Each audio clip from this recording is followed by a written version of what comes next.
Dzień dobry, Radku. Dzień dobry, Adam. Tak sobie pomyślałem, może dzisiaj zróbmy coś dla biednych przedsiębiorców? Okej, ale jeżeli dodamy też trochę dla bogatych przedsiębiorców. To zróbmy dla wszystkich przedsiębiorców.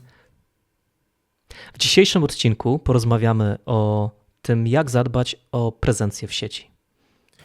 Powiemy o tym, co to jest domena, co to jest e-mail, co to jest hosting. Powiemy, ile to kosztuje. Prawie. Wspomnimy też o sklepach internetowych, a na koniec Adam będzie miał ciekawostkę prawną związaną z RODO. Zapraszamy. Cześć, Radek. Cześć, Adam. Wiesz co? Co? Beat happens. Podoba mi się to. Dobre, zostawiamy.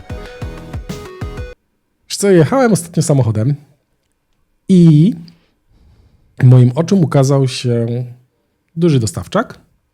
I na tym dużym dostawczaku była sobie jakaś tam firma, nieważne jaka, a oprócz adresu i strony internetowej mym oczom ukazał się e-mail. Ale nie taki e-mail na zasadzie kontakt@firma.pl czy coś w ten deseń, tylko, że się tak brzydko wyrażę, ordynarny e-mail darmowy, darmowa skrzynka w domenie popularnego usługodawcy, takiej firmy, która oferuje te adresy e-mail. I naszła mnie taka myśl, że kurczę, słabo takie coś wygląda. Czy masz podobnie, jak widzisz coś takiego, czy ciebie to nie rusza? Poniekąd też tak mam, ale bardziej to wynika z jakiejś takiej podświadomej, nie że niechęci, ale takiego pytania, które mam wtedy o profesjonalizm tego przedsiębiorcy. Nie zastanawiam się nad tym, nie myślę o tym, ale jak widzę firmowy adres w darmowej skrzynce, to mam pytanie o profesjonalizm. Mimo że wiem, że nie każdy musi być online i nie każda firma musi mieć swoją prezencję w sieci, natomiast jeżeli ktoś już ma adres e-mail, fajnie by było, jakby to było bardzo profesjonalne. Chyba jestem perfekcjonistą, jeśli o to chodzi. Zobacz, myślałem, że chociaż raz będziemy mieli temat, w którym będziemy mogli mieć różne zdanie, a tu kurczę klops.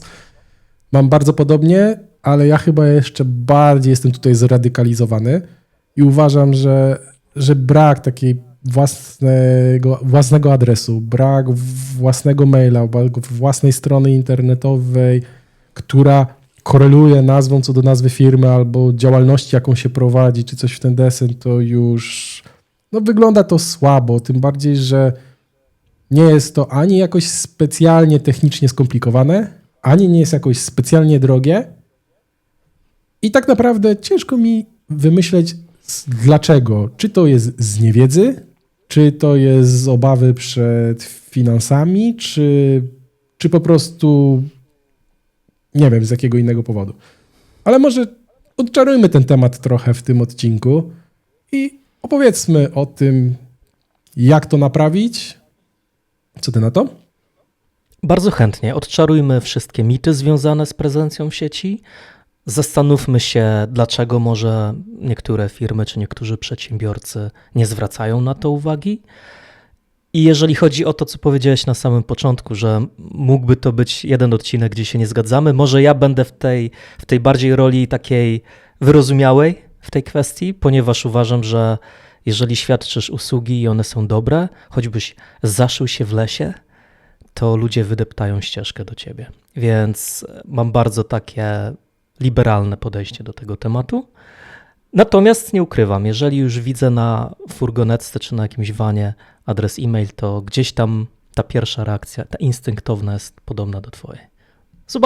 Zobaczmy, czy to, co dzisiaj powiemy, okaże się pomocne dla niektórych. Tak sobie myślę, że może powiedzmy o tym, co to jest domena, gdzie ją można kupić, ile kosztuje, po co ci taka domena, jak wykorzystać tą domenę, żeby stworzyć sobie własny adres e-mail, dlaczego warto mieć własny e-mail we własnej domenie, jak zrobić sobie stronę internetową, gdzie ją umieścić, żeby była widoczna dla innych, jak ewentualnie rozpocząć przygodę z własnym sklepem internetowym.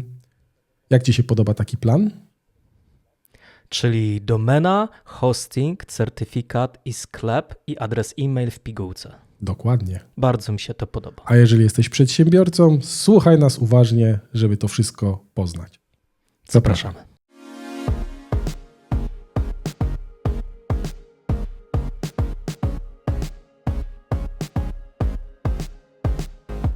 Okej, skoro już ustaliliśmy, jaki jest plan, to zacznijmy od podstaw, od domeny, bo domena będzie rzutowała na całą resztę. Czy ty masz swoją domenę, Adam? I to nie jedną. Na przykład weebee.online, weebee.online. To jest bardzo fajna domena. ale pisana nietypowo. To przeliteruj. Wojciech Elżbieta, Barbara Elżbieta.online. .online. No i super, to możecie podejrzeć sobie, co Adam ma na swojej stronie www, jeżeli jesteście ciekawi. Natomiast skupmy się już na samym weebee.online. To jest adres, który łatwo jest zapamiętać, który łatwo jest podyktować komuś przez telefon, który jest zaproszeniem do naszej wizytówki w sieci, albo do naszej strony internetowej, albo do naszego sklepu internetowego lub także służy jako drugi człon w adresie e-mail. Jej zadaniem jest to, aby łatwo zapamiętać Twój adres oraz żeby zbudować Twój brand tak naprawdę. Dzięki temu, że ludzie operują słowami, a domena składa się ze słów, po prostu są w stanie to zapamiętać. Gdyby nie było domen, żeby zobaczyć czyjąś stronę internetową albo czyjś sklep, musielibyśmy de facto pamiętać adres IP, czyli wpisywać jakieś numerki, kropki. Byłoby to bardzo, bardzo nieużyteczne. Więc najkrócej tłumacząc, czym jest domena, to jest Twój adres w sieci. Czyli mogę powiedzieć, że domena to jest taki drogowskaz, jak do mnie trafić? Tak, to jest taki drogowskaz, to jest taka wskazówka, to jest informacja, co musisz wpisać w przeglądarce, żeby dowiedzieć się więcej, na przykład na temat Twojej firmy. Okej. Czyli oprócz tego, że jest drogowskazem, to jest tak naprawdę takim wirtualnym odpowiednikiem fizycznego adresu, tak jak mamy adres gdzieś działalności, to ten nasz adres w sieci to jest domena.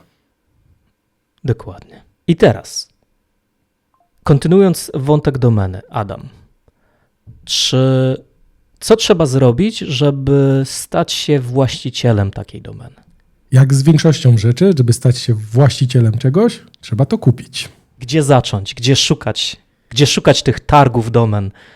Należy ich szukać w internecie i najlepiej skorzystać z frazy wyszukiwarka domen. Podejrzewam, że trafimy na najlepsze wyniki. Natomiast, żeby może nie tyle zrobić komuś reklamę, bo nie chcielibyśmy tak pokazywać konkretnie tej albo tamtej firmy, ale żebyście mogli łatwo trafić, to wymieńmy kilka firm, które takie domeny rejestrują. Ja mogę podzielić się tymi firmami, z którymi ja współpracuję i mogę nawet powiedzieć, dlaczego z nimi współpracuję. To zróbmy tak, ty podasz pierwszy, ja drugi, ty trzeci, ja czwarty i zobaczymy, ile tych firm wymienimy. Zacznij ty. Dobra. Jeśli chodzi o domeny z końcówką .pl, czyli te polskie domeny, albo jakieś domeny regionalne typu, nie wiem, Szczecin.pl, to korzystam z usług firmy OVH z racji tego, że wydaje mi się, że chyba ma najlepsze ceny dla tych polskich domen. Mhm. A powiedz, jaki jest adres strony tej firmy? ovh.pl. ovh.pl to jest domena, z której musicie skorzystać, żeby wejść na ich stronę, żeby kupić domenę. Taka incepcja albo taka metadomena, żeby kupić swoje własne domeny. Tutaj jeszcze ciekawostka, bo jak wpiszecie w przeglądarkę ovh.pl i później wejdziecie na tą stronę, to zobaczycie, że ten adres się w międzyczasie zmieni i prawdopodobnie, jeśli dobrze pamiętam, zostanie ovh.com. Czyli będzie przekierowanie na tą taką ogólniejszą domenę, ponieważ domena .com to jest domena globalna, której skrót to commerce, jak dobrze pamiętam. Chyba tak. A domena .pl to domena polska, stąd też końcówka .pl. No dobrze, to ja bym mógł wymienić firmę home.pl. To jest firma założona w Polsce przed wielu laty i także oferuje w swojej bogatej ofercie domeny nie tylko z końcówką.pl. To ja teraz polecę trochę za ocean i zaproponuję zagranicznego dostawcę. Firma nazywa się namescheap.com i dla tych, co znają angielski, to już wiedzą, że chodzi o tanie domeny. Rzeczywiście wydaje mi się, że mają jedne z lepszych cen, jeśli chodzi o domeny globalne, takie jak właśnie .com, .net, czy chociażby online, czy inne tego typu. Mhm. To jeszcze jedna firma z mojej strony, godaddy.com. Z tego co wiem, to chyba też jest firma zza oceanu. Korzystam, mam kilka domen tam zarejestrowanych, natomiast osobiście nie mam nic do powiedzenia, co miałoby kogokolwiek zachęcić do rejestracji domen w tej czy innej firmie. To ja mam ciekawostkę na temat firmy GoDaddy. GoDaddy jest na tyle dużą firmą w zakresie rejestrowania domen, że też udostępniają swoją usługę dla innych przedsiębiorców, którzy też chcą sprzedawać domeny, ale nie mają całej swojej infrastruktury. I bardzo dużo różnych rejestratorów domen pod spodem korzysta z infrastruktury i z dobrodziejstw, które oferuje im GoDaddy. Jest jeszcze drugi taki duży gracz, który też tak działa na zasadzie trochę sam sprzedaje, ale też przez innych sprzedaje i to jest Two Cows, czyli 2 krowy. No dobrze, to w takim wypadku jak byś uargumentował raz jeszcze, dlaczego warto mieć swoją własną domenę? Ja bym tutaj chciał podać kilka argumentów, jeśli mogę. Pierwszy argument jest taki, że jeżeli jestem właścicielem domeny, tak długo jak za nią płacę, ona jest moja i wiem, że nikt mi tego adresu nie podbierze, nie zacznie się posługiwać moim adresem.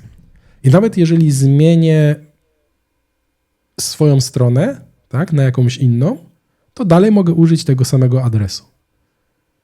To jest pierwszy argument. Drugi argument, znacznie bardziej profesjonalnie moja firma się prezentuje, jeżeli mam adres strony internetowej, czyli mam tą domenę, która jest w jakiś sposób powiązana z moją nazwą firmy, albo z branżą, w której pracuję, albo z usługami, których świadczę, albo z produktem, który sprzedaję. Dzięki temu, że ta nazwa jest jakoś powiązana, łatwiej też ją zapamiętać. Więc jest większa szansa, że jak ktoś na tym wspomnianym wcześniej samochodzie zobaczy moją domenę, to do mnie trafi. Chociażby z nudów, jak stoi w korku. To jeszcze bym dodał tutaj, że chociażby na przykładzie naszego podcastu my mamy domenę beathappens.pl, ale także beathappens.show. Kolejne pytanie, jak rozpoznać, która domena jakiego typu będzie najlepsza dla mojej działalności? Ja myślę, że tutaj się trochę zmieniło to wszystko na przestrzeni lat. Dawno temu, jak to wszystko raczkowało, to najczęściej firmy, które świadczyły jakieś usługi, jakieś produkty, wybierały domenę.com jako commerce. Firmy, które chciały się wyróżnić, że działają na jakimś lokalnym rynku krajowym na przykład, to wybierały sobie domenę.pl dla Polski, nie wiem, domenę.com dla Stanów Zjednoczonych, poniekąd to było tożsame, ale były też domeny typu DE dla firm działających w Niemczech, mieliśmy domeny FR dla Francji i tak dalej, czyli można było podkreślić region, z którego firma jest, w którym ma swój jakby taki rodowód. Natomiast liczba tych końcowych domen, czyli top level domains, czyli tych ostatnich rzeczy po kropce, czyli pl.com, była w miarę ograniczona. Sporo już lat temu to się zmieniło i tych top level domains pojawia się bardzo dużo. W tej chwili jest ich naprawdę, jeśli nie 1000, to nawet chyba więcej. Mhm. Można sobie też, jeżeli ma się odpowiedni kapitał, można kupić własną top level domen, czy na przykład mogę mieć .adam, jeżeli jest jeszcze dostępne, domenę, ale to już To już jest temat na zupełnie inny odcinek. Więc w tej chwili to się trochę zaciera. Teraz mam wrażenie, że to, co jest po kropce, trochę zaczyna stanowić część tego, o czym jest dana domena. Czyli na przykład .online, który ja używam w mojej firmie. Moja firma jest w pełni, nazwijmy to, wirtualna. Ja nie mam fizycznej siedziby, do której może klient do mnie przyjść. Ja działam w sieci, online'owo, dlatego moja firma ma .online. Ponieważ nie zamykam się tylko na działanie na terenie Polski, nie korzystam z domeny .pl, tak? Potrzebuję coś takiego bardziej globalne. I wydaje mi się, że teraz ta część po kropce to jest bardziej część naszego przekazu, który chcemy zawrzeć w domenie, niż faktycznie, żeby wybrać coś, nie wiem, wedle regułki. Trzeba to albo trzeba tamto, nie wiem, jesteś z Polski, wybierz.pl. To jeszcze dodam, dlaczego warto mieć swoją domenę. Tak jak Adam wspomniał, ta pula adresów jest ograniczona, ponieważ tylko unikatowe adresy mogą istnieć. Ja nie mogę mieć domeny radek.pl i Adam też nie może mieć domeny radek.pl. Jak ja już zarejestruję swoją domenę, to nikt inny jej nie zarejestruje. I w takim wypadku, jeżeli masz swoją firmę i ma ona swoją nazwę, rejestracja domeny, tak jak mówimy, nieważne czy to będzie .pl, warszawa.pl, czy .com, czy online, rejestracja twojej nazwy jest w twoim interesie, ponieważ chroni twój biznes. Bo jeżeli ktoś inny zarejestruje ten sam adres, tę samą domenę i ludzie zaczną wchodzić pod ten adres, będą spodziewali się, że to jest twoja firma, a to nie będzie twoja firma, więc taka trochę wizerunkowa wtopa. I to do tego stopnia może być niebezpieczna. Wyobraźcie sobie sytuację taką, że na przykład macie konkurenta waszego, tak? Firmę, która oferuje podobne usługi, tudzież podobne produkty do waszych. Nie macie wykupionej domeny zbliżonej do waszej nazwy firmy albo do tego, co oferujecie i konkurencja to wykupuje. I teraz ktoś, kto mógłby znaleźć was, znajdzie waszą konkurencję. To jest do tego stopnia ciekawe spostrzeżenie, że na przykład duże firmy, tak jak na przykład Ford, wykupują wszystkie takie domeny, które są około fordowskie, że się tak wyrażę, ale oni robią też jeszcze ciekawą rzecz. Oni wykupują też domeny skojarzone negatywnie z marką. Czyli taki przykład z polskiego podwórka, nie mówię, że taka domena jest, ale żeby zrozumieć przykład, jest takie powiedzenie Ford gówno Word. Więc Ford może taką domenę sobie wykupić, żeby ukrócić ewentualne działania negatywne na rzecz Forda. No dobrze, mówimy tu jednak o globalnej korporacji, wielkiej firmie motoryzacyjnej i myślę, że ona sobie może pozwolić na takie rzeczy. Natomiast już sprowadzając to do podwórka mniejszego przedsiębiorcy, na przykład w Polsce, jest to w żywotnym interesie takiego przedsiębiorcy, żeby o ten adres zadbać i chyba naszym celem dzisiaj jest to, żeby dotrzeć do tych ludzi, którzy świetnie wykonują swoje usługi, są ekspertami w swojej dziedzinie i świat powinien do nich dotrzeć i żeby nikt nie zrobił im krzywdy w taki sposób i żeby mogli dotrzeć do większej ilości ludzi. Myślę, że to jest taki przekaz od nas dzisiaj, prawda? Czy ja tam dobrze czuję, że chciałeś tak niejako poruszyć temat tabu, czyli ceny? Tak. No więc zakładając tą sytuację, jesteśmy na rynku polskim, przedsiębiorca chce się wyróżnić, że jest z rynku polskiego. Koszt takiej domeny z rozszerzeniem .pl to jest od mniej więcej 50 zł, czasami nawet taniej w pierwszym roku, do około 100 parę złotych w każdym kolejnym roku. Zakładając, że ceny nie pójdą w górę, no ale mniej więcej stabilnie w okolicach 100 paru złotych rocznie taka domena, można powiedzieć, że kosztuje. Czyli płacę raz i mam gwarancję, że to jest moja domena na rok. Dokładnie. Można zapłacić za więcej lat z góry i wtedy po prostu stawkę za rok mnożymy razy ile lat chcemy. Przy czym trzeba pamiętać, że domeny głównie .pl nie można zarezerwować na dłużej niż jednorazowo na 10 lat. Czyli przy pierwszej rejestracji mogę wybrać od roku do 10 lat i później po tych 10 latach mogę sobie znowu przedłużyć na następne 10 lat albo przedłużać co roku. Czyli jeżeli zobaczymy, że ta domena to jest koszt w okolicach, niech będzie, że 150 zł nawet, tak? To tak naprawdę wychodzi nieco ponad dycha miesięcznie. Wydaje mi się, że dla jakiejkolwiek działalności, która generuje jakikolwiek dochód, nie jest to jakiś powalający koszt. No dobrze, to chyba mamy poruszone wszystkie aspekty domeny. Czy zapomnieliśmy o czymś? Czyli podsumowując, domena to jest taki wirtualny adres naszej firmy, taki kierunkowskaz, który mówi, ej, tutaj jest ta firma. Warto, żeby ta domena na jakiś sposób korelowała czy z nazwą firmy, czy z branżą, czy z produktem, który oferujemy. Możemy kupić domenę z dowolnym rozszerzeniem i jest wtedy ona nasza przez zazwyczaj rok i wtedy musimy ją odnowić. Dodatkowo możemy mieć wiele domen, żeby zabezpieczyć naszą markę przed, nazwijmy to, podszywaniem się. Mhm. Wiemy, jak zarejestrować taką domenę, wiemy, gdzie się udać, że są firmy, które to dla nas zrobią i chyba wszystko. Mam nadzieję, że udało nam się to prosto, łatwo wytłumaczyć.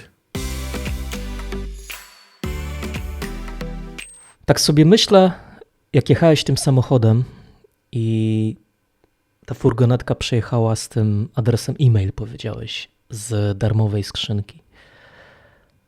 To skoro tam był ten adres e-mail, który cię tak rozjuszył,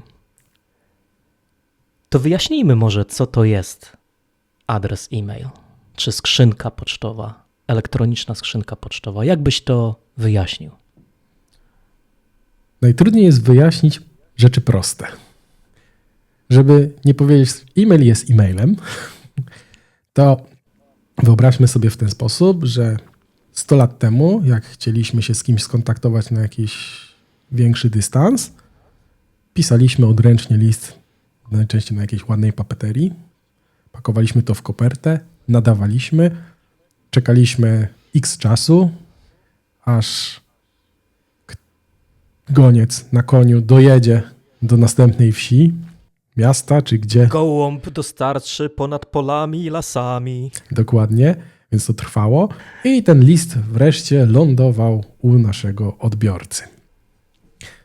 No ale z biegiem czasu, mimo że ta korespondencja coraz szybciej do nas docierała, coraz była łatwiej dostępna, tak? Trzeba było kupić znaczek, wrzucić do skrzynki na listy i tak dalej. No ktoś pomyślał nad tym, że może zrobimy to online, tak całkowicie wirtualnie w świecie i tak naprawdę poczta e-mail to jest nic innego jak taka tradycyjna poczta, którą zwirtualizowaliśmy, wrzuciliśmy sobie do internetu i możemy teraz pisać listy, które docierają do naszych odbiorców niemalże natychmiastowo po ich wysłaniu. Mhm. Tutaj ciekawostka, jeżeli chodzi o konwenanse w kwestii pisania maili, one są bardzo podobne do tych, które są w korespondencji listownej, takiej epistolarnej wręcz, tak? Że piszemy przywitanie, piszemy dlaczego piszemy maila do kogoś, przedstawiamy treść i się żegnamy. Piszemy pozdrawiamy serdecznie i tak dalej, i tak dalej. I się na końcu podpisujemy, czyli jakby nawet ta formuła, jak wiadomości elektroniczne są budowane, odpowiada temu, jak to drzewiej się działo, tak? W takim wypadku pytanie, jeśli mogę. Ja pytanie? Ja pytanie. Mam pytanie do ciebie. Jak już jesteśmy przy temacie przywitania w listach mailowych. Jesteś w zespole cześć, w zespole witaj, czy w zespole dzień dobry? Wiesz co, ganz egal, powiem szczerze. Zastanowiłbym się tylko, do kogo piszę maila. Jeżeli piszę do pana profesora z uczelni, to raczej bym napisał panie profesorze, dzień dobry panie profesorze i tak dalej. Jeżeli piszę do znajomego, to nie mam problemu z cześć.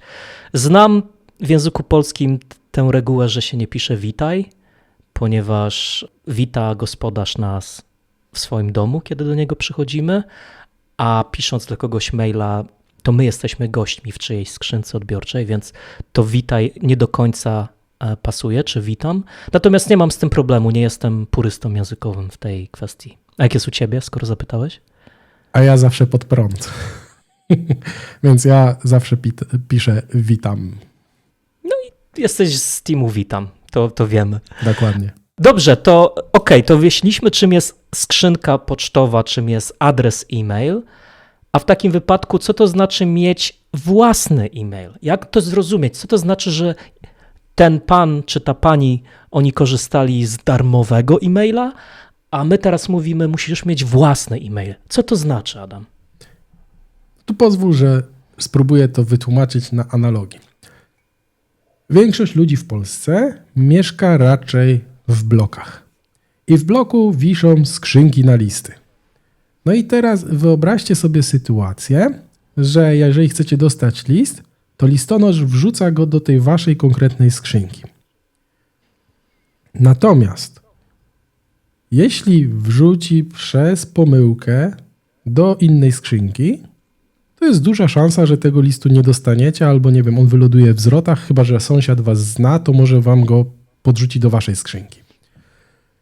Ale co się dzieje w momencie, kiedy zmieniacie adres zamieszkania? Zmienia się wasz adres. I co musicie zrobić? No musicie poinformować wszystkich znajomych, ej, słuchajcie, przeprowadziłem się. Teraz moja skrzynka znajduje się w nowym miejscu, więc jeżeli chcecie do mnie wysłać list, musicie użyć nowego adresu. I teraz, jeśli chodzi o adresy e-mail, jest bardzo podobnie. Możemy mieć własną skrzynkę, z którą my będziemy zawsze zmieniać miejsce zamieszkania i niezależnie od tego, gdzie mieszkamy, to listonosz wie, aha, ta skrzynka jest teraz zlokalizowana tu, a teraz tu i dostarczy nam do tej naszej skrzynki. Wiem, że to wygląda dosyć abstrakcyjnie z punktu widzenia takiej fizycznej skrzynki, ale to jest najlepsza analogia. Versus skrzynka, która należy do poczty polskiej na przykład, do której oni nam dostarczają te listy i zmieniamy na inną skrzynkę w momencie, kiedy się przeprowadziliśmy. Dlaczego warto mieć w takim razie własną skrzynkę? Bo nasz adres się nie będzie zmieniał, niezależnie od tego, gdzie my będziemy. Mhm. No dobrze, a jak zrozumieć to, co powiedziałeś, że się przeprowadzimy? Ja się nie rozumiem, jak się przeprowadzam. Przecież siedzę tutaj, gdzie siedzę. Jak przeprowadzę się z jednego miejsca do innej dzielnicy, to moja elektroniczna prezencja się nie zmieni. Co masz na myśli, mówiąc przeprowadzę się Dobrze, w tej analogii? to może troszeczkę poprawię analogię. Wyobraźmy sobie, że mamy wielu operatorów pocztowych. Na przykład Pocztę Polską, InPost, DHL. Mhm. Jeśli będziemy korzystali ze skrzynki, którą nam dostarczył operator, czyli na przykład Poczta Polska, i się przeprowadzimy, to nasz operator nie będzie zmuszony w żaden sposób, żeby nam tą skrzynkę przenieść do naszego nowego miejsca, żeby adres został ten sam. Tak? Zmieniając operatora, zmieniamy tak de facto skrzynkę, więc musimy mieć nowy adres. Czy to bardziej rozwiewa, czy bardziej gmatwa? Czyli rozumiem, mogę chyba wymienić firmy, które świadczą usługi darmowych skrzynek pocztowych, prawda? Jasne. Znam takie jak Wirtualna Polska, jest coś takiego jak poczta onet.pl albo tlen.pl niegdyś było. Czyli rozumiem w takim wypadku, jak sobie trzymam skrzynki pocztowe na Wirtualnej Polsce i mój adres to jest radek@wp.pl, to w jakimś momencie, jeżeli zechcę zmienić tego operatora, to nie będę mógł zachować tego starego adresu wp.pl. Więc jeżeli wszędzie wydrukuję na wizytówkach i na furgonetkach swój adres e-mail, to tak naprawdę już na stałe zawsze będę przywiązany do tego operatora, chyba że wydrukuję nowe wizytówki i kupię nową furgonetkę, albo co najmniej zmienię napis na samochodzie. I teraz jeżeli mówimy mam własny adres e-mail, czy własną skrzynkę, to mówimy niech to będzie firmaradka.pl, to jest moja domena i mój adres e-mail byłby wtedy biuro@firmaradka.pl i to jest to, co mamy na myśli mówiąc moja własna skrzynka, mój własny adres. I teraz nieważne, czy ja sobie tą skrzynkę będę trzymał na Gmailu, na Wirtualnej Polsce, czy na pocztaonet.pl, z moją własną domeną, mój własny adres nigdy nie ulegnie zmianie, co jest gwarantem tego, że nie będę miał dodatkowych kosztów, jeżeli będę musiał zmienić operatora pocztowego. W punkt. Okej, czyli mam wrażenie, że mamy teraz taki pełen obraz tego, o czym mówimy. Dokładnie. No to pewnie znowu czuję podświadome pytanie, ile to kosztuje?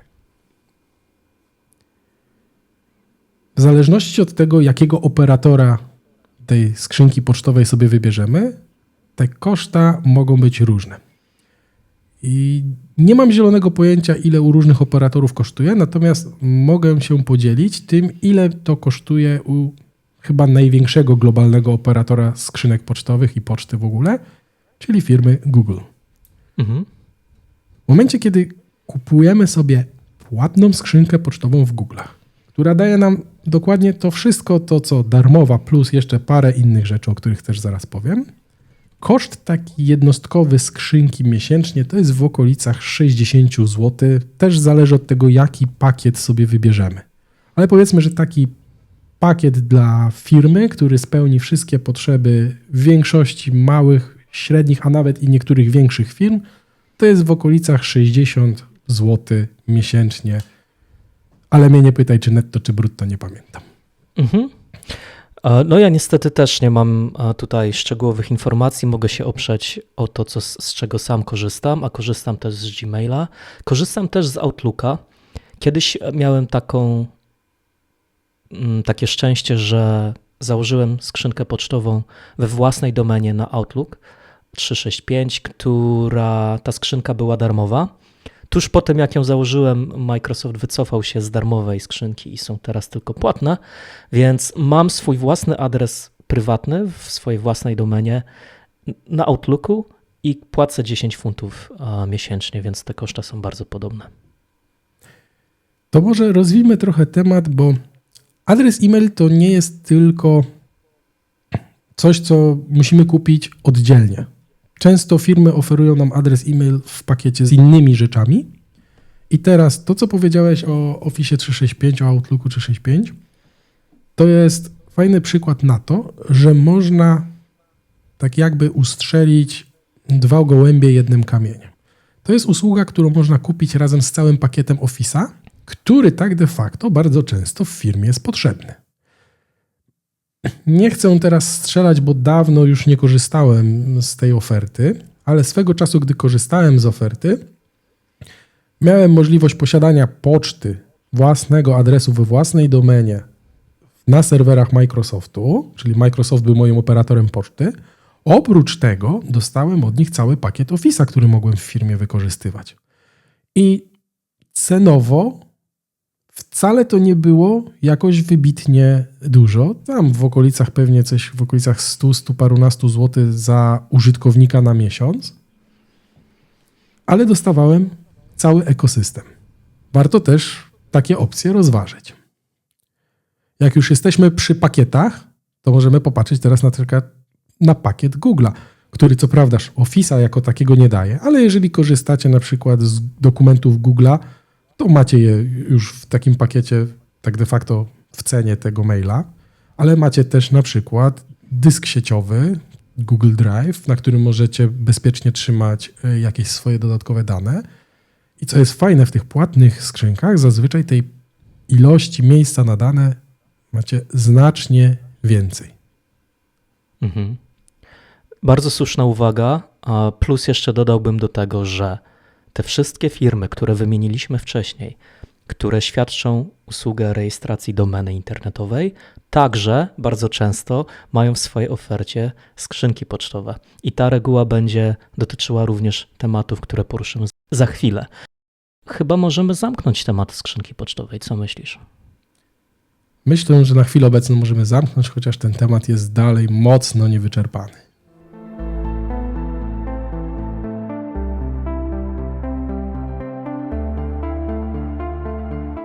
Przed kliknięciem subskrybuj, zapoznaj się z treścią odcinka bądź skonsultuj się ze znajomym informatykiem lub programistą, gdyż każdy odcinek niezasubskrybowany może prowadzić do utraty cennych treści i zmniejszenia poziomu satysfakcji ze słuchania.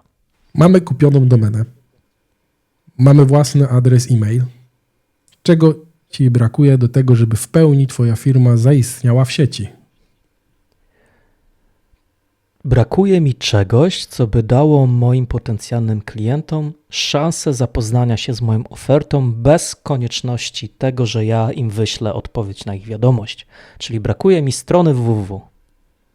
Świetnie. Strona www to jest też taki, mam wrażenie, trochę temat owiany wielkim mitem, jakie to jest trudne, skomplikowane, jak to ciężko mieć i ile to kosztuje, bo trzeba znaleźć jakąś firmę, która to zrobi, ona weźmie kupę pieniędzy. A tak naprawdę, w zależności od potrzeb, ta strona może być bardzo prostą wizytówką. Możecie zobaczyć moją stronę. Jest to bardzo banalnie prosta wizytówka, której zrobienie tak naprawdę przy wykorzystaniu dostępnych ogólnie narzędzi typu kreatory stron powinno zająć nawet komuś nietechnicznemu, nie wiem, godzinę max. To prawda, jest wiele mitów wokół hostingu czy strony www. Może zanim jeszcze powiemy o hostingu, to skupmy się na stronie www. Nasza strona beathappens.pl powstała w jeden wieczór. Jest oparta o Jest oparta o templatkę, czyli o taki szablon, który kiedyś, dawno temu rzeczywiście zakupiłem. Natomiast sądzę, że jest wiele darmowych szablonów, wiele narzędzi, które pozwalają na stworzenie strony www.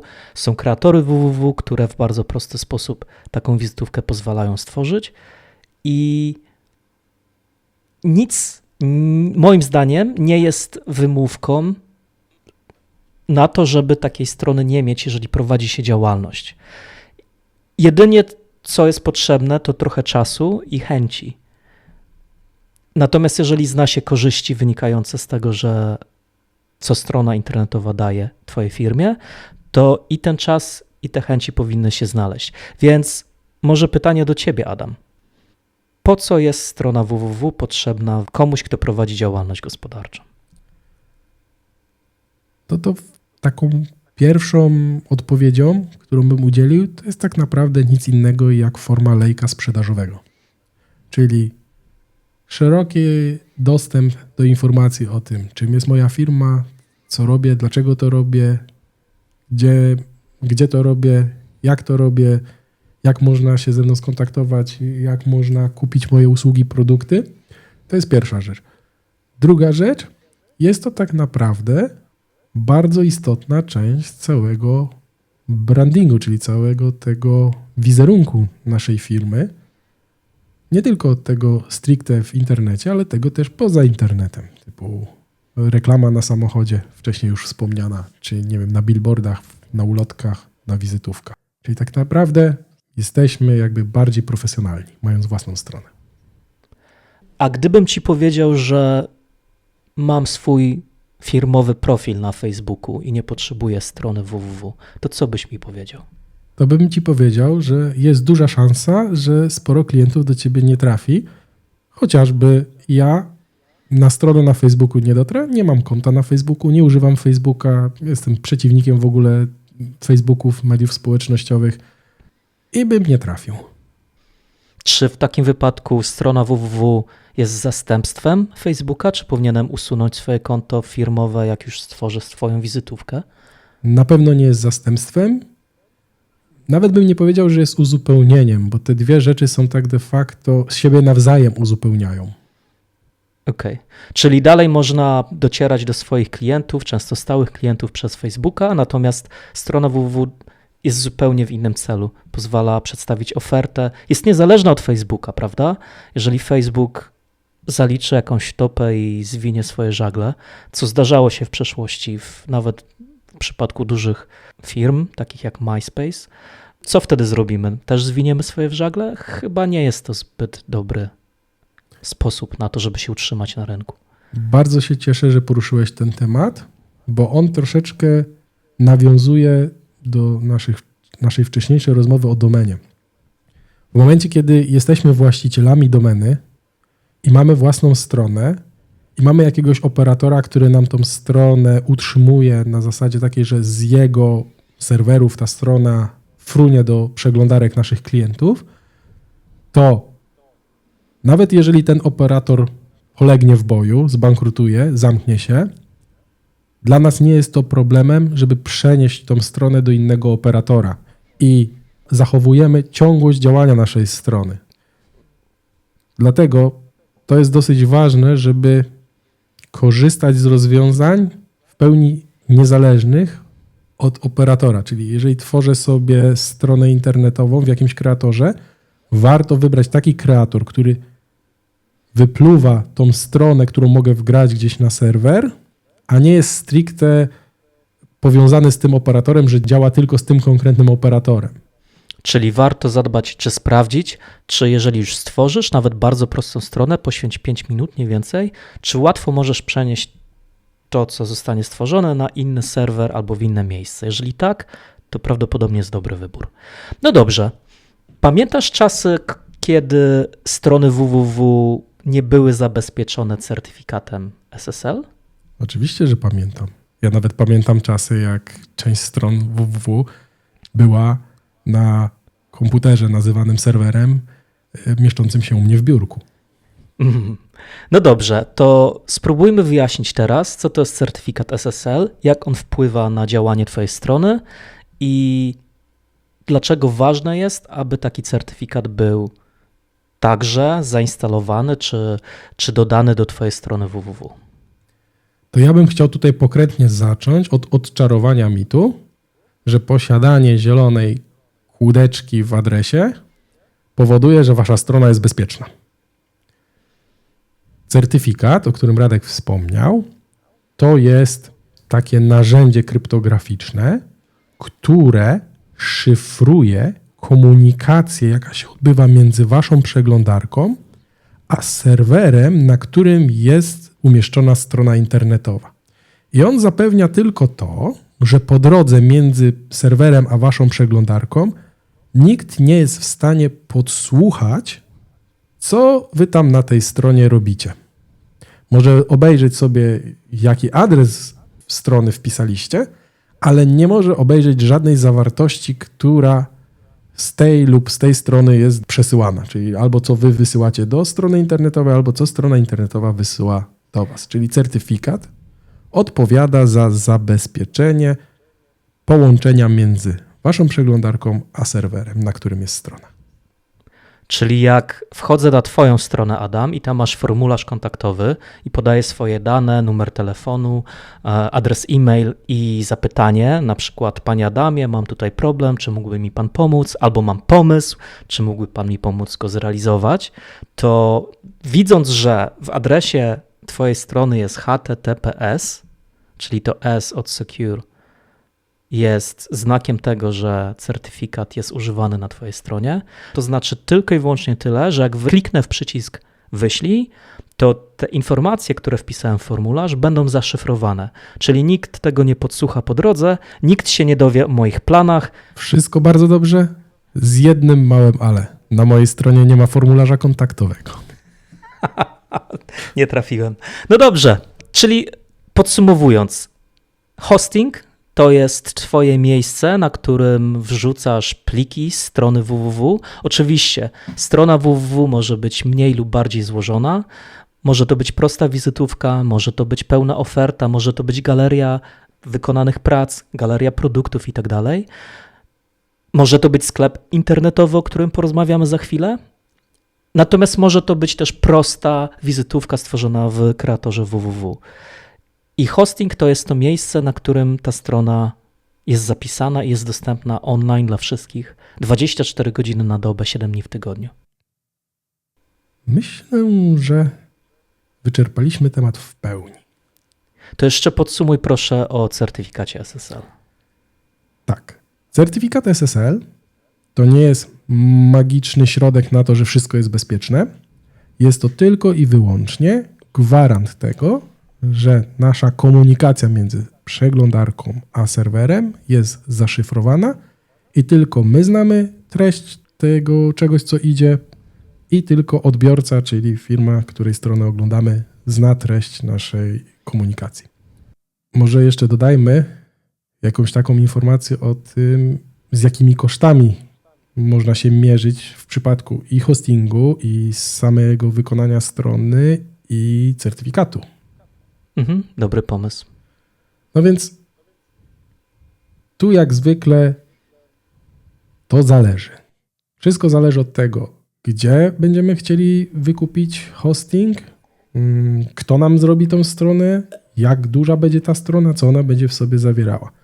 Jeśli chodzi o hosting, w zależności na jaką ofertę trafimy, to możemy liczyć od promocyjnych ofert typu 1 złotówka za pierwszy rok po 1000 zł za rok i 2000 zł za rok. Wszystko zależy od tego, co będziemy chcieli. Natomiast większość ofert takiego zwykłego hostingu, który pomieści zwykłą stronę internetową, to możemy przyjąć, że to jest koszt w okolicach do 500 zł miesięcznie.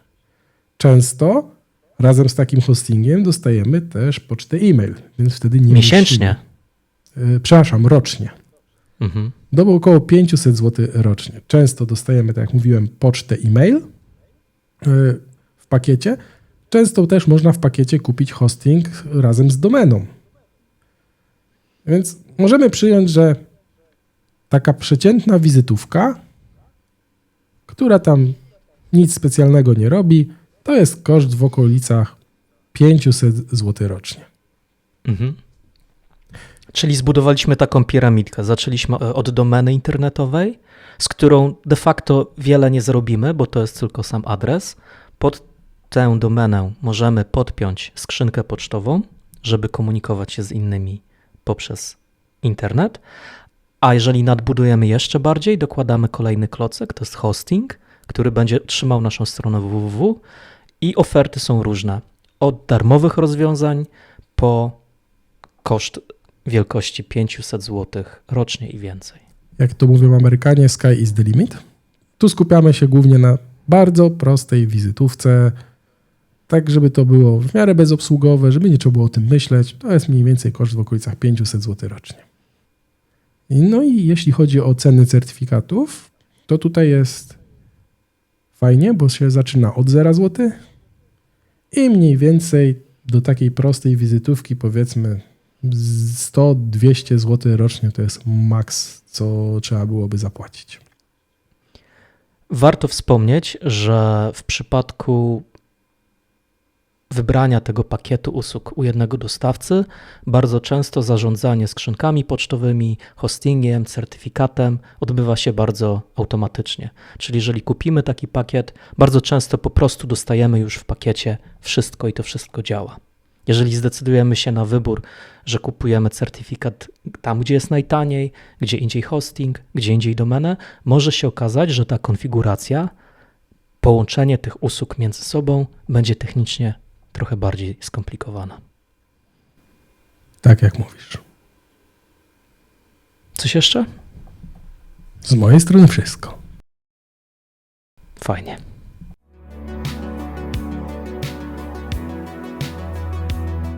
Co byś powiedział o sklepach internetowych, Adam? Nie wiem jak ty, ale ja rzadko bywam w sklepach stacjonarnych. Żeby nie skłamać tak na oko, z 90% tego, co kupuję w sklepach internetowych. Czy na takich platformach typu Amazon, Allegro i tak dalej, czy faktycznie w sklepach dedykowanych dla konkretnej marki. Jedyne, czego nie kupuję w sklepach online, i mogę nawet powiedzieć dlaczego, to artykuły spożywcze i głównie z tego powodu, nie żebym nie próbował, głównie z tego powodu, że produkty, które do mnie dochodzą, bardzo często są nieświeże, jakiejś takiej gorszej jakości. Powiedzmy, jabłuszka, których bym sobie w życiu nie wybrał, jakbym był w sklepie fizycznym. Natomiast ostatnio nawet obuwie zacząłem kupować hybrydowo, czyli idę do sklepu, w którym sobie wyklikuję jak w sklepie internetowym. Oni mi przynoszą do przymierzenia. Jak pasuje, to idę, płacę, a jak nie pasuje, to oddaję. I nie robię tego online z czysto praktycznego względu, po prostu nie chce mi się później odsyłać tych butów. Jak już kupię, to już je będę miał i nawet jak będą niedobre, to i tak zostawię, bo jestem zbyt leniwy, żeby pójść i odesłać. To ciekawe, co powiedziałeś. Jeżeli o mnie chodzi, to rzeczywiście, jak już coś kupuję, to często kupuję online. Mam też takie podejście skoro już wymieniamy tyle firm, to wymienię jeszcze jedną, do Amazona. I wiem, że Amazon to jest taki marketplace dla wielu przedsiębiorców, którzy swoje produkty dodatkowo wystawiają w tym miejscu. Natomiast mam gdzieś takie swoje podejście, że wolę kupić w sklepie online, który jest osobnym sklepem, ponieważ wiem, że wtedy moje środki wędrują do tego przedsiębiorcy w większej ilości czy w większym udziale. To jest mój konsumencki wybór, do którego mam prawo. Po prostu mam wrażenie, że ta firma jako wielki marketplace monopolizuje rozwiązanie do tego stopnia, że jako konsument wolę wybrać taki osobny sklep internetowy, więc nawet jak coś znajdę w Amazonie jako w wielkim katalogu produktów. Sprawdzam, czy ten dostawca ma swój własny sklep internetowy i wtedy wolę kupić to bezpośrednio. Ostatnio tak się stało, kupowałem doniczki, bo jest wiosna i tak mi się zdarzyło przesadzić parę roślin i zobaczyłem, że ta doniczka, która bardzo mi się spodobała, jej producent ma swoją stronę internetową i wolę tą taką indywidualną relację z podmiotem, bo wiem, że wtedy mogę dostać jakieś oferty. Jeżeli jest to coś jeszcze, do czego mogę wrócić w przyszłości, to się z tego cieszę. Więc mam kilka takich sklepów, do których wracam i tak jak mówię, dla mnie to jako konsumenta ważne jest to, żeby dotrzeć do tych dostawców czy do tych producentów bezpośrednio. No dobra, a teraz w kontekście naszych odbiorców dzisiejszego odcinka, czyli tak naprawdę małych lub średnich firm, które chcą zadbać o swój byt w internecie, czym się różni taki sklep online od strony internetowej? Różnica jest zasadnicza. Strona www może być bardzo statyczna, to znaczy nie ma tam wielu interakcji z odwiedzającym. Natomiast w sklepie internetowym jest relacja sprzedawca-konsument, czyli sklep internetowy to też jest strona www, technicznie rzecz biorąc, natomiast ta strona www musi dostarczyć konsumentowi, czyli komuś, kto ją odwiedza, narzędzi do tego, żeby dokonać zakupu. I z tym wiąże się mnóstwo konsekwencji. Najczęściej przyjęło się, że na takiej stronie internetowej, która jest sklepem, jest koszyk zakupowy. Do tego koszyka możemy dodać produkty. Produkty muszą być również wyświetlone na stronie w formie jakiegoś katalogu, wyszukiwarki. Musi też być podana cena. W różnych krajach jest różne prawodawstwo związane z tym, jak ta cena musi być prezentowana. Może to być cena z VAT, mogą być restrykcje związane z promocjami i tak dalej. No i musi być cały proces zakupowy. Jeżeli już dodam swoje produkty do koszyka, powinienem mieć możliwość złożenia zamówienia, czyli muszę przejść do strony z tak zwanym checkoutem, do podsumowania zamówienia, mieć możliwość dokonania płatności, podania czy wybrania formy płatności, czy to płatność kartą, czy płatność przez PayPala, czy w jakikolwiek inny sposób, podanie swojego adresu, gdzie to zamówienie powinno zostać wysłane. Czy coś byś dodał, Adam? Nie tyle, co bym dodał, co tak brzmi drogo i skomplikowanie.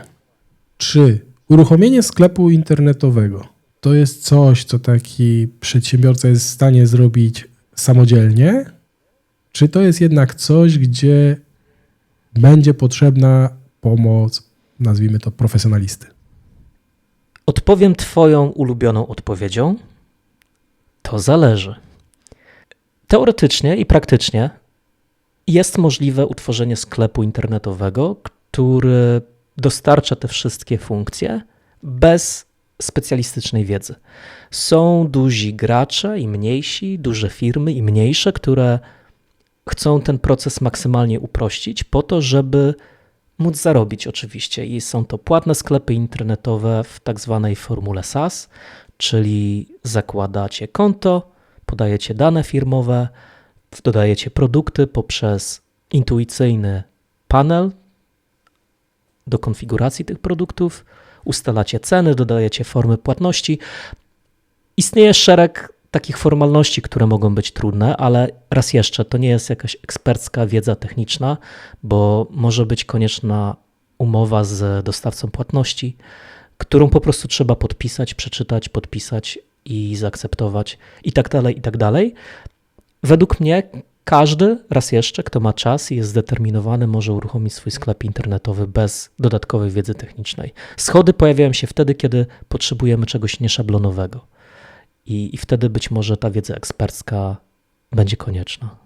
Czyli reasumując trochę, tak jak rozmawialiśmy sobie o kreatorach stron www przy hostingu, to w przypadku sklepów również możemy liczyć na to, że takie kreatory będą dostępne, które nas poprowadzą za rączkę, jak taki sklep uruchomić, ale pod warunkiem, że nasz sklep jest relatywnie standardowy, że mamy relatywnie standardowy sposób sprzedawania, czyli nie wiem, sprzedajemy sztuki kilogramy czy coś takiego, a nie próbujemy sprzedawać, nie wiem, na statki kosmiczne. Bardzo dobry przykład. To jest ten przykład czegoś nieszablonowego, czegoś niestandardowego. Jeżeli takie coś się pojawia, wtedy może ktoś z taką wiedzą techniczną będzie wymagany i wtedy koszty automatycznie rosną. I jak zwykle, tak jak przy stronie, sklep uruchamiamy też we własnej domenie. Czyli na przykład możemy mieć adres typu sklep.mojafirma.pl. Tutaj ciekawostka, to co Adam powiedział, nazywa się subdomeną, ponieważ ty powiedziałeś sklep. Mojafirma.pl. Mojafirma.pl, czyli mojafirma.pl jest domeną wciąż, natomiast dodanie kropki przed tą domeną i innej jakiejś nazwy powoduje, że tworzymy poddomenę, którą nazywa się subdomeną. I bardzo często wybór pada na sklep.mojafirma.pl, tak jak to przytoczyłeś. No to przejdźmy może do kosztów. Przyznam się bez bicia, że od dłuższego czasu nie śledziłem kosztów sklepów internetowych takich, o których rozmawialiśmy o kreatorach. Raczej interesowały mnie rozwiązania dla znacznie większych graczy, których opłaty licencyjne na poziomie 10 czy 20 tysięcy dolarów rocznie nie robią wielkiego wrażenia. Jak to wygląda w kontekście takich kreatorów? Czy jesteś w stanie podać jakieś przykłady cenowe? Dzisiejszy research do naszego odcinka uważam jest bardzo zły. To ja podam strasznie stare dane. Mniej więcej trzeba było liczyć, nie wiem ile to było lat temu, ale powiedzmy jeszcze czasy około pandemiczne, to za taki sklep, który można sobie samemu wyklikać, trzeba było liczyć w okolicach 1200-1300 zł rocznie.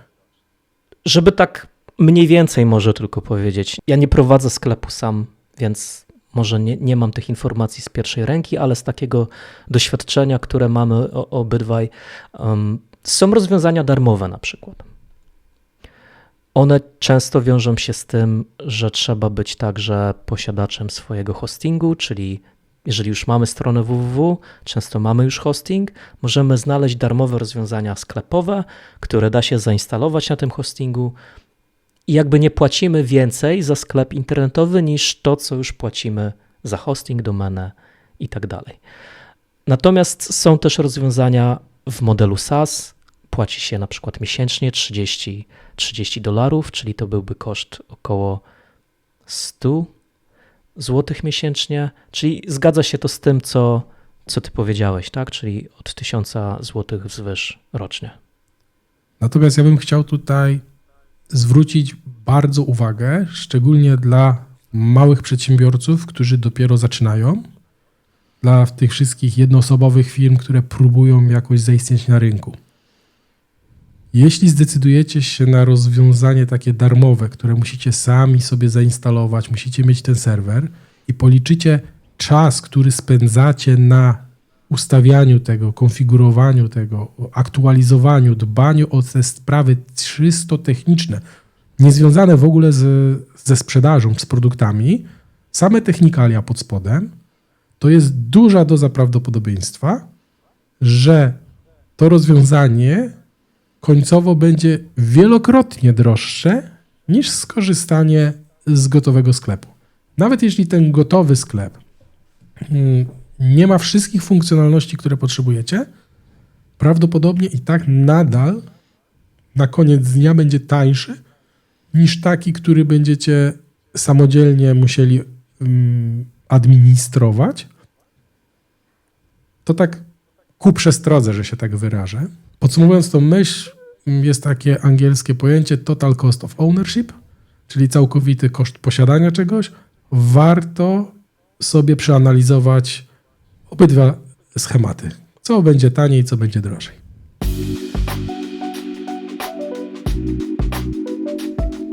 Poruszyliśmy temat adresów e-mail, poruszyliśmy temat stron internetowych, hostingu ogólnie, poruszyliśmy temat sklepów.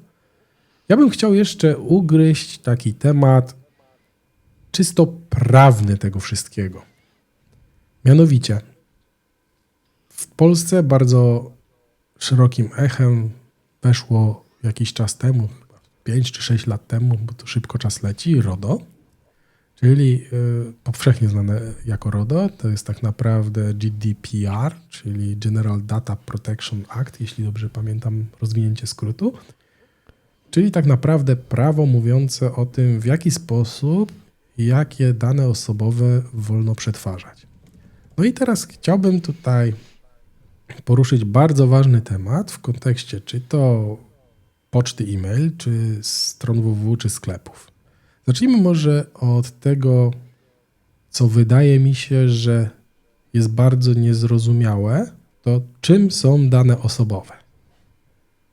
Czy jesteś w stanie mi powiedzieć, czy adres w postaci jan.kowalski@domena.pl to jest dana osobowa, czy to nie jest dana osobowa?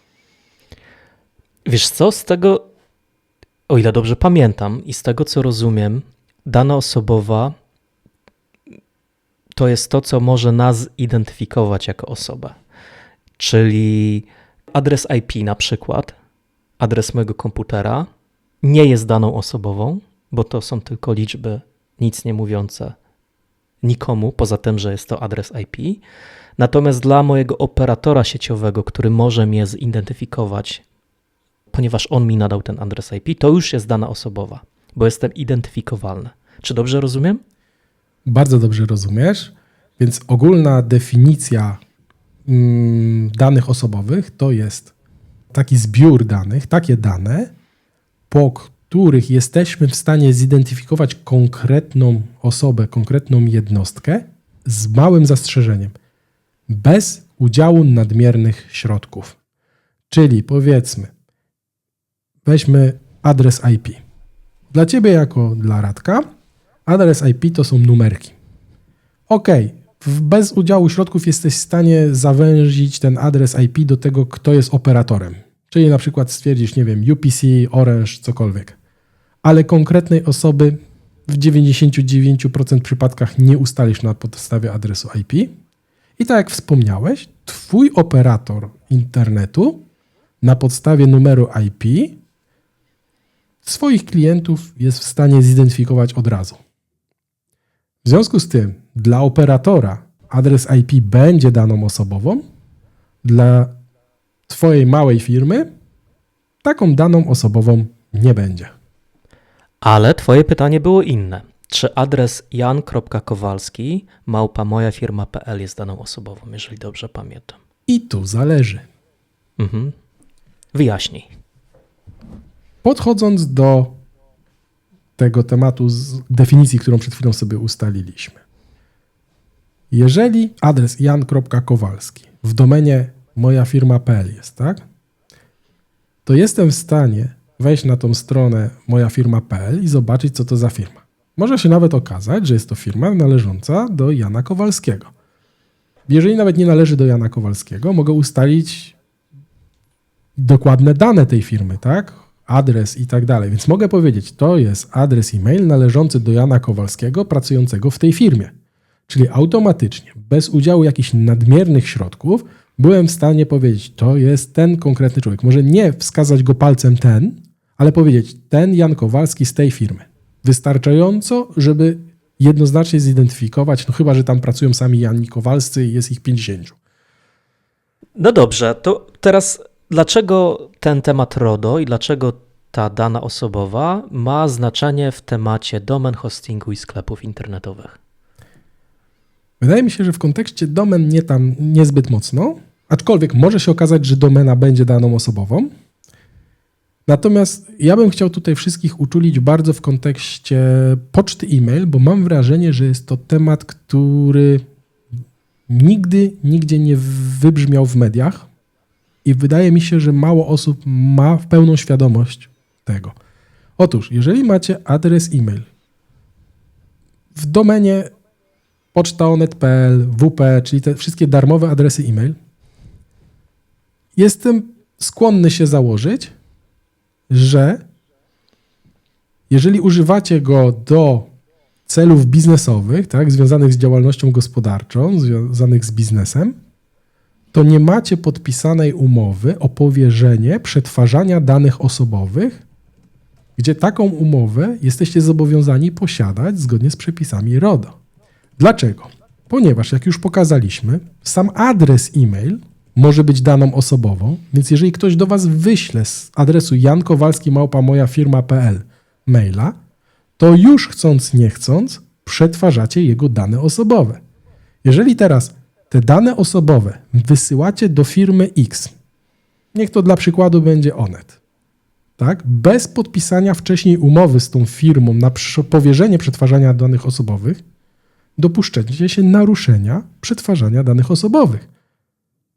I jest to aspekt, o którym się bardzo często nie myśli, bo przetwarzanie danych osobowych zazwyczaj myślimy, no dobra, mam stronę, na której mam formularz kontaktowy, no to dodam te wyskakujące, irytujące okienka, że tam przetwarzam dane osobowe, zaznacz checkboxa, w ogóle wszystko. Ale tak prosta rzecz jak na przykład wysłanie do kogoś maila, gdzie tak de facto to nawet nie my de facto inicjujemy ten kontakt, tylko on jest do nas inicjowany, o tym już się często zapomina. Dlatego jestem tak strasznie wyczulony na te wszystkie darmowe skrzynki pocztowe wyklejone na samochodach, w wizytówkach, w jakichś reklamówkach, bo ja to widzę od strony niebezpieczeństwa naruszenia przepisów prawa. Okej. Nie chcę trywializować, ale mamy klamrę. Wyjaśniło nam się, dlaczego Adam tam się zdenerwował w tym samochodzie, widząc adres e-mail w darmowej skrzynce. Zgadzam się co do tego, że temat jest poważny po prostu. Zwracamy uwagę na dane osobowe, ma to znaczenie, żebyśmy o te przepisy dbali, po to one też powstały, żeby chronić nas. To ja może jeszcze dodam na koniec tego tematu takiego małego straszaczka. Jeśli dobrze pamiętam, to kara za naruszenie przetwarzania danych osobowych może oscylować do 20 milionów lub ileś tam procent obrotu rocznego. I teraz przyjmijmy sobie nawet, że wyciekły jakieś dane osobowe z tej darmowej skrzynki pocztowej, której używacie. Niech wam urząd nałoży karę na poziomie 10 000 złotych.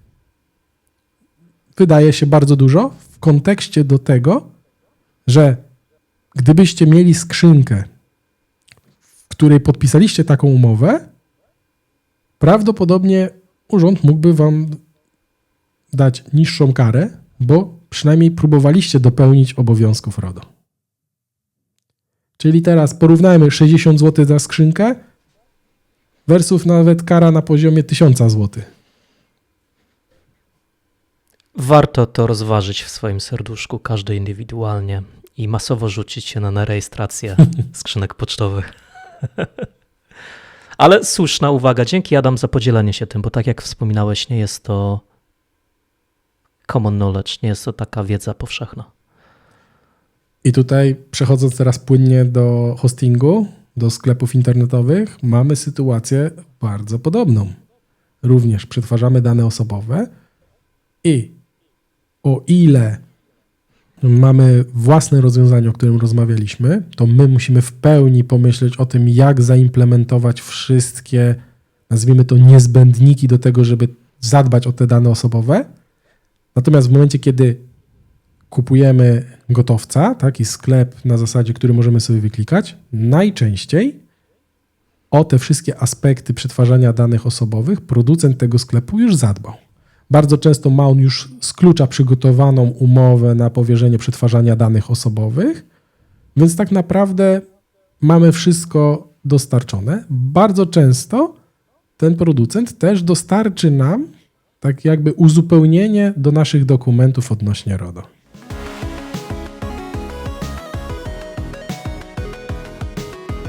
Nie zostało nam nic, jak podziękować wam wszystkim, że wytrzymaliście z nami aż do tego momentu. To był bardzo długi odcinek, ale bardzo chcieliśmy podzielić się naszą wiedzą i doświadczeniem w zakresie bycia obecnym w sieci dla osób, które mają swoje firmy. Proszę pamiętajcie tylko, że temat nie jest w pełni wyczerpany. Jeżeli macie jakieś dodatkowe pytania, chcielibyście się coś więcej dowiedzieć, szukajcie nas na naszych mediach społecznościowych, piszcie do nas. W jednym z poprzednich odcinków podaliśmy do nas adres. A jeżeli ten odcinek Wam się podobał, nie zapomnijcie proszę podzielić się nim ze swoją rodziną, ze swoimi przyjaciółmi. Może macie albo znacie kogoś, kto ma swoją działalność i potrzebuje takiego kopa, żeby ruszyć w stronę swojej prezencji online. To ja jeszcze dodam może małą niespodziankę dla naszych słuchaczy. Już niedługo będzie bardzo ważna data, 1 czerwca. Zobaczcie, co wtedy się stanie. Czy chcemy zdradzić, co się stanie? Oczywiście, że nie zdradzimy, że będzie super fajny odcinek. Mieliśmy nie mówić, Adam. No przecież nie powiedziałem, wszystko zostaje między nami.